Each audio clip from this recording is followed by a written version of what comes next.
అవ్వాలని కాళ్ళలో చెప్పలేకుండా జాతికి ముస్లిం అయిన వెంకటేశ్వర స్వామి గుడికి పోయి తలనీలాలి చీయాటికి 12 రోజులైందమ్మా. ఇప్పుడిప్పుడే ఎన్నికలు మొలుస్తున్నాయి.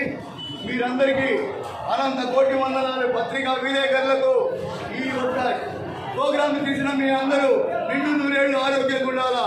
నాకు ఎంతో సహాయం చేసిన జగన్మోహన్ రెడ్డి గారు నిండు నూరేళ్లు ఆరోగ్యంగా ఉండాలా. వైవి సుబ్బారెడ్డి గారు, బూచేపల్లి శివప్రసాద్ రెడ్డి గారు, వాసు గారు 175 మంది ఎమ్మెల్యేలు నిండు నూరేళ్లు రేపు పదవి స్వీకారం చేసి విశాఖపట్నంలో జరగబోయే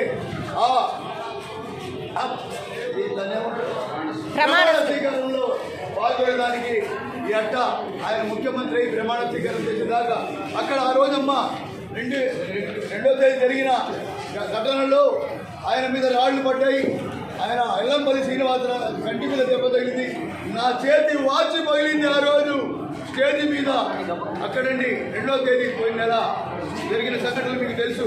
చేతి వాచి కూడా పగిలిపోయింది. రేపు ముఖ్యమంత్రి అయిన తర్వాత మంచి వాచి ఇస్తారన్నాడు జగన్మోహన్ రెడ్డి గారు. అప్పుడు దాకా ఈ ఎలక్షన్ దాకా పెట్టుకోండి అన్నారు. మీరందరికీ ఇక్కడ ఉన్న వాళ్లకు ఆర్టీసీ సంస్థకు అందరికీ అనంత కోటి వందనాలు. మీరందరూ కోరుకోండి జగన్మోహన్ రెడ్డి మళ్ళీ ముఖ్యమంత్రిగా 9వ తేదీ విశాఖపట్నంలో ప్రమాణ స్వీకారం చేయాలని. Thank you.